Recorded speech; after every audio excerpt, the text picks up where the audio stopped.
Olá, bem-vindos a mais um programa Bom Sucesso. Desta vez é um bom sucesso completamente diferente. Reparem que estamos a falar do bom sucesso que é o Brasil. Este país, continente enorme, fantástico, que daqui por 2 anos vai comemorar o bicentenário da sua independência de Portugal. Mas interessante é que o pedido da independência, que não foi um pedido, foi um grito, foi dado por um português. Esse português foi o rei Dom Pedro I do Brasil, que mais curioso ainda foi a seguir também o rei Dom Pedro IV de Portugal. É fantástico como é que o príncipe, na altura, filho de Dom João VI, que estava no Brasil, exige a independência de Portugal e, a seguir, é rei nesse país que teve a independência, a partir do seu pai, João VI, precisamente, e veio a seguir a ser rei da metrópole da qual ele conseguiu a independência. A verdade, a história de Portugal e do Brasil tem ligações magníficas, mas para falar disso com maior propriedade, temos o jornalista, um querido amigo de Portugal, mas que está em São Paulo, precisamente para falar sobre o Rio Ipiranga. O Rio Ipiranga foi onde houve aquele grito, que ele já vai explicar melhor a seguir, que levou à independência do Brasil face a Portugal, e é precisamente em São Paulo. São Paulo, onde o Carlos Vieira, nosso querido amigo e um amante da história de Portugal e do Brasil, está agora connosco, e a quem eu passo já a palavra, porque esta semana se comemorou no dia 7, precisamente, o Dia do Brasil. O Dia da Independência do Brasil, que então poderá ter sido o dia que ocasionou o tal grito da independência, que é independência ou morte. Dom Pedro I do Brasil, agora aqui representado na figura do Carlos Vieira, que nos vai contar tudo sobre esta personagem magnífica da nossa história comum. Carlos, obrigado, um grande abraço aí para São Paulo e para... Explica-nos, como é que está o Rio Ipiranga, que foi o cenário desta magnífica história? Olá, Paulo. É um prazer falar sobre isso, sobre esse assunto, que é um assunto apaixonante, e é um prazer falar no teu programa também, né? Eu acho que o bom sucesso do Brasil, eu acho que, no fundo, o Brasil é um sucesso, apesar de todos os problemas que temos enfrentado nos últimos anos, mas se a gente olha desde o início para cá, o Brasil é um grande sucesso, né? Mas já o Rio Ipiranga já não é um sucesso tão grande. Infelizmente, o Rio foi canalizado, foi concretado, escondido dentro do solo, que foi um erro que foi cometido aqui em São Paulo com vários córregos, com vários rios, inclusive o famoso Rio Tietê, que também é importantíssimo para a história do Brasil, né? Porque é um rio que permite que o desenvolvimento vá para o interior, porque, curiosamente, é um rio que sai do litoral e corre para o interior.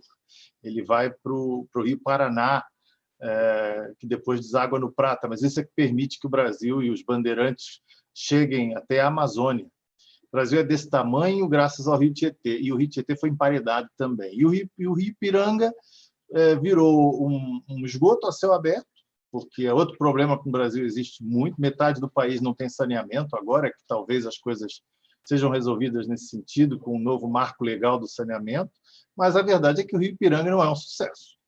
O Rio Ipiranga, por enquanto, é uma história de fracasso.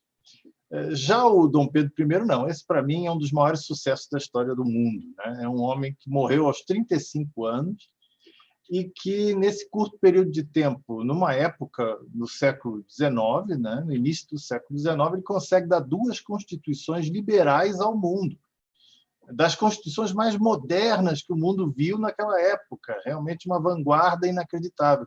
A Constituição brasileira logo a seguir a independência, e depois a Constituição de Portugal, a seguir a revolta, né, que ele voltou para Portugal. Ele era Dom Pedro I aqui, depois foi Dom Pedro IV em Portugal. Dizem que é por causa do fuso horário, que é justamente a diferença de 3. Mas Dom Pedro I era uma figura, Paulo, ele era incrível, era um homem... primeiro, era um bonachão, era um homem que vivia, era um bom vivant, era um homem que vivia na noite no Rio de Janeiro, quando era jovem ainda. Quer dizer, jovem ele sempre foi, o homem morreu aos 35 anos, mas quando ainda era Brasil colônia, que estava junto com o pai, que o pai governava no Rio de Janeiro, ele vivia na noite. Ele tinha um companheiro que era um homem de muito má fama, chamado Chalaça, que era uma figura, e ele frequentava as boates, frequentava os lugares do Baixo Meretrício, era uma coisa inacreditável. E, ao mesmo tempo, era um cara com um grande senso de institucional, não é? Era um cara que brigava, se envolvia em escaramuças na cidade, na noite, era uma coisa incrível. Casou-se com a Imperatriz Leopoldina num casamento arranjado, uma austríaca extremamente austera, com uma formação impecável, e esta mulher sofreu horrores na mão dele, porque ele atraiu com o Rio de Janeiro inteiro. E a história do Grito da Independência tem uma ligação entre esses personagens fantástica, porque ele ia para São Paulo, ele tinha que estar em São Paulo, porque havia um problema político complicado em São Paulo para resolver. Ele tinha que eleger novos governantes em São Paulo por causa de uma briga que envolvia José Bonifácio, que era um homem importantíssimo na história do Brasil, e ele deixa a Imperatriz Leopoldina como regente provisória. Olha, essa história é incrível. No dia 2 de setembro, que já havia entre o pai, Dom João VI, e o filho, correspondências, e o pai dizia, olha, se for por qualquer doido apanhar o Brasil, não deixa. Você declara a independência. Tu declaras a independência e o Brasil fica na tua mão, ao invés de um aventureiro qualquer. Isso foi uma coisa incrível. Não há independência no mundo que foi feita dessa maneira. Quer dizer, foi um arranjo familiar, mas, ao mesmo tempo, mostra a questão emocional que acompanha Brasil e Portugal até hoje. E o brasileiro é um cara que dificilmente vai às vias de fato, não é? Ele não parte a louça, é que nem o português, ele não mata o touro, né? As coisas são sempre assim, meio aqui, meio ali. Ao contrário de toda a América Latina, os vizinhos aqui ao lado, enfim, caíram na cacetada com os espanhóis, rolou muito sangue, né? Os Estados Unidos têm uma independência belíssima, que custou caro, mas que formou uma nação daquele jeito que nós conhecemos, né?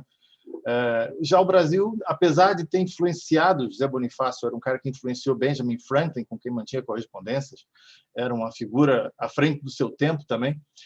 E, apesar disso, o Brasil não vê essa situação. Havia revoltas, havia tudo isso, mas a verdade é que o Brasil, até certo ponto, aceitava-se essa independência brasileira, apesar de Dom João VI ter voltado. E, de repente, as coisas começam a ficar complicadas em Portugal, faz exigências ao Brasil para se comportar novamente como uma colônia, e isso Dom Pedro não quer, porque ele já é mais brasileiro do que português. E, então, com a Imperatriz Leopoldina, que também era uma mulher incrível em termos políticos, e o José Bonifácio, no dia 2 de setembro, junto com alguns ministros que estavam na capital, no Rio de Janeiro, assinam a independência. A independência foi decidida no dia 2 de setembro. O que acontece? Dom Pedro estava em São Paulo. Estava em São Paulo tratando de questões políticas. E deu uma escapada a Santos para estar com a amante, a Domitília de Castro, famosa Marquesa de Santos. Uma mulher divorciada, separada, na época não havia divórcio, já era um escândalo. E Dom Pedro está lá e tal, faz umas vistorias que não precisava, né? Estava lá mesmo só para ver a Marquesa. E, no final, lá para o dia 5, faz uma visita importante ali para uns caras do Porto, faz uma vistoria, e num daqueles almoços lá ele tem uma disenteria mais forte, uma coisa pesada. E, para subir a Serra do Mar, porque ele tinha que voltar para São Paulo, era tudo feito em lombo de mula. Há um quadro famoso no Brasil retratando o Grito da Independência, que a cavalos belíssimos, né? O imperador vestido de uma forma super galhardões para tudo que é lado, espadas e uma tropa lindíssima. Nada disso, aquilo é verdade, aquilo é fruto do embelezamento histórico que aconteceu no início do século XX. Porque para subir aquela Serra do Mar, só mula que aguentava, mula e jumento. Então eles sobem a mula e parando a todo instante, porque Dom Pedro, desarranjadíssimo, parava a todo instante para se aliviar. O esgoto começou aí. Exato. Até hoje. Exato, o esgoto começou aí. E aí o mensageiro já estava em São Paulo, com a Carta da Independência, né, redigida por a Imperatriz, e está em São Paulo e vai ao encontro dele, começa a descer para o sul, em direção a Santos, e Dom Pedro subindo. E quando ele chega às margens do Ipiranga, o mensageiro encontra Dom Pedro parado ali com a tropa, mais uma vez naquela situação, cercado ali, tinha o quê? Uns casebres aí do lado, uma vila, nada muito além disso, com aquelas mulas, os homens estropiados, porque subir aquela serra sempre foi uma coisa terrível, né? Hoje as autoestradas e tal, mas aquela serra era terrível. A distância do Rio de Janeiro para São Paulo, que se fazia na época por causa dessas estradas, era de 630 quilômetros. Hoje são 430, as estradas cortaram 200. Então, eram horas e horas sofrendo com o calor infernal ali no meio daquela mata, em lombo de burro, em lombo de mulas. E aí Dom Pedro recebe a carta, e ao ler a carta, aquilo já estava decidido, mas ele precisava dar a conhecer, né? Porque, afinal de contas, ele era o imperador. E aí, então, ele arranca as divisas da corte portuguesa e dá o grito do Ipiranga, ele diz o independência ou morte, e ali, por pouquíssimas testemunhas, né, ele dá a conhecer que o Brasil é um país independente. E só à noite, mais tarde, quando ele chega em São Paulo, por volta das 4h30 que isso aconteceu. Mais tarde, ele jantou à noite, né, em São Paulo com pessoas da alta sociedade, e aí sim, aí a notícia se espalha que o Brasil era independente. Mas é engraçado, porque não era uma questão que os brasileiros tinham uma necessidade urgente de separar da corte, porque o Brasil era maior do que a corte, não só em termos de economia, porque tudo que Dom João VI fez aqui deixou o Brasil numa situação quase que inverteu, aqui virou a metrópole e Portugal virou a colônia, mas também porque, em termos políticos, a corte já não aguentava, não via isso como uma necessidade. Então, ao contrário dos Estados Unidos, que eram escorchados por impostos da Inglaterra, que tinha um exército importantíssimo, era o mais importante exército do mundo, aqui não era uma coisa que estava no dia a dia das pessoas. E a independência vai... Olha, estamos independentes, olha que bacana e tal. Mas não foi uma festa e tal. Tanto é que o feriado do 7 de setembro ele nunca foi comemorado a partir do ano seguinte. Em 1823 não houve um feriado de 7 de setembro. O 7 de setembro só começa a ser comemorado muito mais tarde com o filho já imperador, Dom Pedro II, também uma criatura muito ímpar, à frente do seu tempo também, e ele institui o feriado de 7 de setembro como uma comemoração pelo Brasil se tornar independente. Mas a verdade é que o certo seria instituir o 2 de setembro como a data da independência do Brasil. Carlos Vieira, é fantástica não só a história, como a tua história contada com essa vivacidade. Estou quase a imaginar, de facto, a cena dos jumentos e das mulas no momento em que ele rasga os galardões da metrópole e depois daqueles afazeres que tu já mencionaste e que nós imaginámos, declara a independência ou morte. É fantástico. E tu dizes aí uma circunstância que me tem acompanhado nestes meses que eu tenho uma relação mais forte com o Brasil por causa de ti, precisamente. Agora estamos aqui numa posição invertida, porque eu conhecia a Connect TV precisamente quando tu me entrevistaste num momento dos problemas dos voos das companhias aéreas. Exato, é que estavam verdade. a parar por causa da circunstância do Covid lá para março. E o que é fantástico é que tu disseste aí um pequeno pormenor que faz a diferença toda. É que, afinal, na família entre o Dom João VI, que esteve no Brasil e veio para Portugal, do seu filho, que foi o primeiro rei do Brasil e a seguir rei de Portugal, de facto, a independência foi arranjada, combinada entre a família real portuguesa, que deu o primeiro rei do Brasil a partir do filho do rei de Portugal. E, portanto, essas cartas que tu mencionas, entre o pai e o filho, é melhor seres tu quanto qualquer, leva-nos a uma circunstância fantástica da nossa maneira de ser, como tu dizes bem, os portugueses e os brasileiros, em muitas coisas são mesmo assim, são povos ímpares. Vocês bem mais alegres do que nós e têm boas razões para isso. E repara que essa questão de o Dom Pedro I à frente do seu tempo e sem ter que fazer sangue, talvez seja o momento da gênese, a meu ver, do outro efeito magnífico de vocês serem um país-continente e, como tu mencionaste bem, ao contrário das colónias de Espanha, vocês mantiveram-se unidos, não se fragmentaram. São o maior país da América do Sul, são dos maiores países do mundo, em termos populacionais e territoriais, precisamente por este pequeno episódio que faz a diferença toda.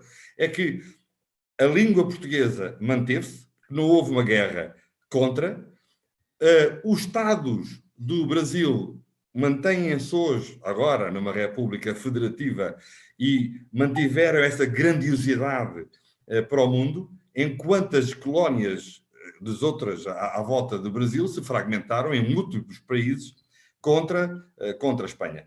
E isto é, de facto, outro momento fantástico que um país tão pequeno como Portugal conseguiu, entre aspas, gerar uma potência enormérrima até 200 anos depois, que estamos agora a aproximar-nos e que, felizmente, vai, com certeza, no caminho do maior sucesso do respeito que o mundo tem por o Brasil e, por via disso, também pela afirmação da língua portuguesa. São factos, são momentos magníficos e eu tenho pena desta última parte da história que tu mencionaste sobre o estado do rio Ipiranga, mas sei que está a preparar para daqui a 2 anos, quando comemorarmos o bicentenário da vossa independência, que é outra circunstância interessante, é que em Portugal está a ser preparada a comemoração da vossa independência. É uma coisa verdadeiramente...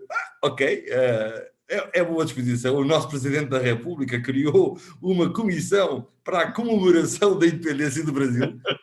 Portanto, vai na senda, vai no caminho do Dom João VI, que disse ao seu filho, por carta, olha, se for outro, é melhor que sejas tu. Antes que um aventureiro lance mão.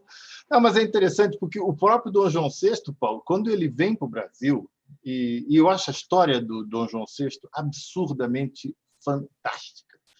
Porque como é que é possível que no século XVII, no início do século XIX, quando a gente tem ali precárias condições de navegação ainda, a vida não tinha conforto nenhum, como é que um Estado põe uma corte dentro de navios e transfere uma corte de um país para um outro continente com aquela distância que nós sabemos? E que isso é um golpe de mestre para que não deixe a corte ser abocanhada por Napoleão. E, ao mesmo tempo, ele inventa um país, porque o país foi descoberto em 1500, mas ele foi inventado a partir de 1808. Quando Dom João VI chega aqui, ele coloca universidades, ele coloca Casa da Moeda, banco, teatros, coisas que não havia. E ele inventa um país. O Rio de Janeiro se transforma com a chegada da corte. E ele consegue se manter equidistante das duas potências beligerantes da época, França e Inglaterra. E ora dá para uma e tira de outra, ora dá para outra e tira de uma. O homem era um gênio político, e as pessoas não fazem ideia. A história do Brasil, lida com detalhes, ela, se fosse um país anglo-saxônico, já tinha virado filme. Mas como nós somos uns bobos e não damos importância à nossa história, a gente não olha para isso com os olhos que tem que olhar. E Dom João VI se apaixona por aqui. Porque, assim como dizia Agostinho da Silva, né, o brasileiro é um português à solta. E quando o Dom João VI chega aqui, ele se sente à solta. Não tinha a encheção de saco das cortes portuguesas, não tinha aquela maneira de... A intriga palaciana era muito menor, e ele consegue ir montando algo do zero, e ele fica apaixonado de tal forma pelo Brasil que ele não queria mais ir embora. Ele vai embora do Brasil à força. Ele é intimado a voltar. Senão ele perdia Portugal lá. Então, quer dizer, ele tinha que voltar, mas ele foi amargurado, saiu daqui amargurado. E ele amarra com o filho para que as coisas sejam feitas dessa maneira. Mas é uma história interessante, e é isso que tu disseste. O fato do Brasil ter mantido a língua portuguesa e o território é um grande milagre também. Né? A gente conseguiu manter isso, e expansão disso também é outra coisa. Os bandeirantes, que são muito mal falados pelos historiadores de uma certa militância, né? Falam muito mal dos bandeirantes, mas a gente não pode olhar a história com os olhos que nós temos hoje. Né? Temos que entender o homem em suas circunstâncias. E os bandeirantes foram fundamentais para fazer o Brasil ser do tamanho que é. Né? E a língua ter se mantido é um milagre. O Brasil praticamente só perdeu um pedaço do território, que foi o Uruguai, que era a província cisplatina. Mas, de resto, aumentou do outro lado, que ganhamos o Acre, numa questão territorial, e ganhamos uma parte do Amapá, a Guiana. Então, o Brasil, acho que até saiu maior do que era na época do Império. Bom, Carlos Vieira, é verdadeiramente fantástico aquilo que tu contas enfim, daquilo que nos liga. E eu, como português, deste lado do Atlântico, questiono-me sempre como é que nós viemos depois a fazer uma guerra civil para termos a seguir o vosso rei como nosso rei contra Dom Miguel, que queria também ser rei, o Dom Miguel I de Portugal.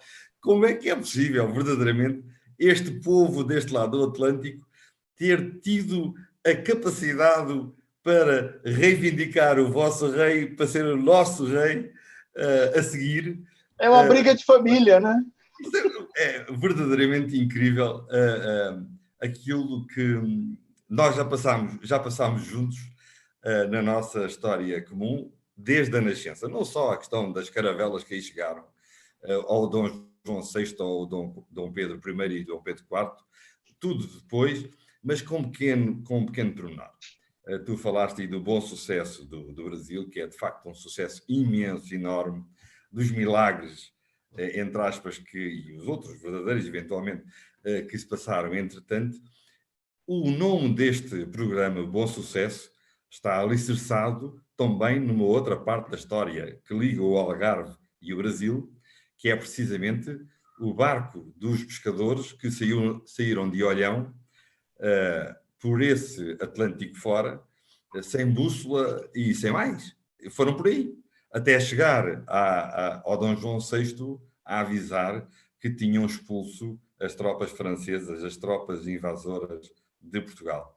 É fantástico que esse momento, é ainda hoje aqui também feriado em Olhão, no Algarve, e essa cópia da embarcação existe atracada, que se chama Bom Sucesso, por isso ficámos com este momento de ligação da nossa história.